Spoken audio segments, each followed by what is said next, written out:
Welcome to Hannity Tonight. The battle to defund the president's health care overhaul is getting ugly, and in a moment, Senator Rand Paul will be here to take us behind the scenes of that fight that is even dividing some Republicans. But first, late last week, the chief, outspoken executive of New Jersey, Christie, put himself back into the limelight by criticizing libertarians, including one of his GOP colleagues. Let's take a look.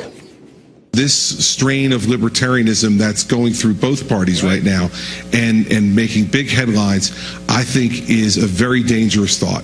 And as the governor now of a state that lost the second most people on 9/11 behind the state of New York, and still seeing those families, John, I love all these esoteric debates that people are getting in. Senator Rand Paul, for example? Well, listen, you can name any number of people who've engaged in it, and he's one of them. I mean, these esoteric intellectual debates, I want them to come to New Jersey and sit across from the widows and the orphans and have that conversation. And they won't.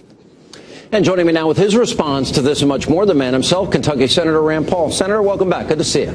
And good evening. All right, your reaction to that? Well, I think it's not very smart. He may have heard that, the Republican Party's on life support in the Northeast. Republicans are in danger of becoming an endangered species. So it's not real smart for Republicans to be attacking Republicans. But I would remind him that I think what's dangerous in our country is to forget that we have a Bill of Rights, to forget about privacy, to give up on all of our liberty to say, oh, we're going to catch terrorism, but you have to live in a police state. And it's really, I think, kind of sad and cheap that he would use the cloak of 9/11 victims and say, oh, I'm the only one who cares about these victims. Hogwash. If he cared about protecting this country, maybe he wouldn't be in this gimme, gimme, gimme, gimme all the money you have in Washington or don't have, and he'd be a little more fiscally responsive and know that the way we defend our country, the way we have enough money for national defense, is by being frugal and not by saying gimme, gimme, gimme all the time. All right, I think you just ratcheted up the battle among libertarians and the New Jersey governor. Well, let me go. I think specifically what he was referring to is your criticism of the NSA. Now, I support the Patriot Act and data mining, but the Patriot Act, Jim Sensenbrenner, who wrote that bill, did not include what happened with the NSA. So there is a distinction, is there not? Well, you're exactly right. And we fought the American Revolution over the fact that we didn't want a warrant to apply to millions of people. The Fourth Amendment says it has to be a specific person, a place, and you have to name the items, and you have to go to a judge, and you have to say there's probable cause. And here's the thing. I'm all for getting terrorists. I'm all for, if I were the judge, absolutely say yes, get the records. But I'm for spying on terrorists. I'm not for spying on every American. And so people like the governor who are, I guess, flippant about privacy, flippant about the Fourth Amendment, and flippant about the Bill of Rights, they do an injustice to our soldiers. Our soldiers are laying their life on the line for the Bill of Rights. So if we're not going to stand up for the Bill of Rights and we're going to say at all cost we don't care about liberty, then I think it's really a mistake and we've gone too far. Does the Patriot Act, as Jim Sensenbrenner, the author, says, prohibit exactly what was going on with the NSA? Doesn't it specifically prohibit what they were caught doing? Yeah, Senator Wyden's been saying this for 3 years. They are secretly interpreting the Patriot Act to mean something that even the authors of the Patriot Act said it did not intend to do.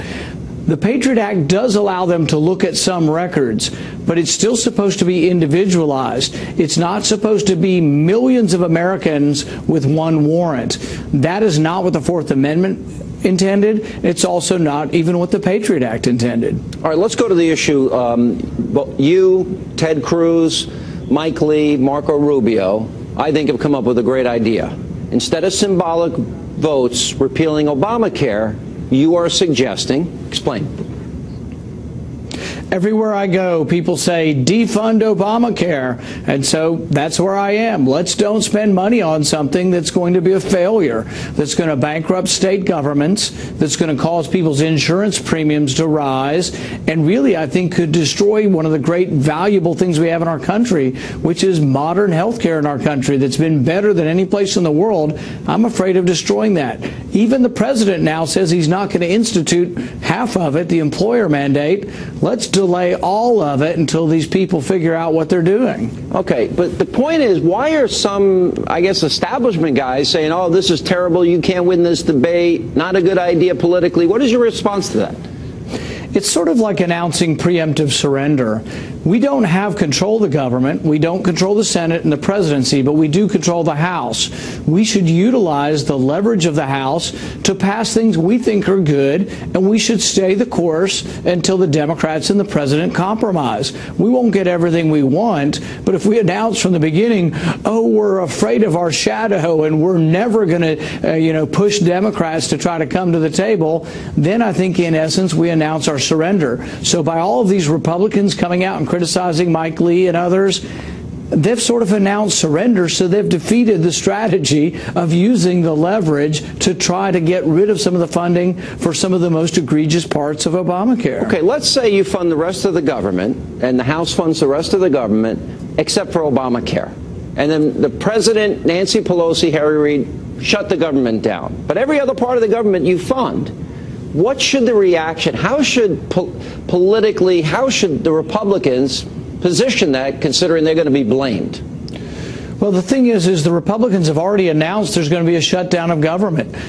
Myself, Mike Lee, Ted Cruz, we're not arguing to shut down the government. We're arguing to defund Obamacare. But the Republicans that are announcing surrender, they've already taken the next leap. They're saying, oh, you want to shut down government? No, we don't. We want to defund Obamacare. We want to defund a disastrous program that is going to bankrupt state governments, is going to bankrupt individuals, is going to cause people to lose their insurance, and is going to really hurt precisely the people you want to help. The working class people who are working hourly jobs at McDonald's or Burger King or doing the service industry, we're afraid they're going to lose hours and become part-time workers as people discover how expensive insurance is going to be. We're standing up for what we believe in, and we want to use the leverage of the people who voted for us to try to get reform in government. I don't see how anybody could criticize that. I would argue that didn't most Republicans run on repealing Obamacare? Isn't this really the only chance you have to do so? And what do you say to those Republicans who are afraid to do it? Well, that's what I get when I go home. People say, well, aren't you going to at least try? I can't guarantee victory. I can't guarantee that the Democrats will accept this. They probably won't. But why don't we push back and say what we want? We were elected to represent the people who said defund Obamacare. So I think we should represent them. All right, Senator, good to see you. Appreciate you being with us. Thank you.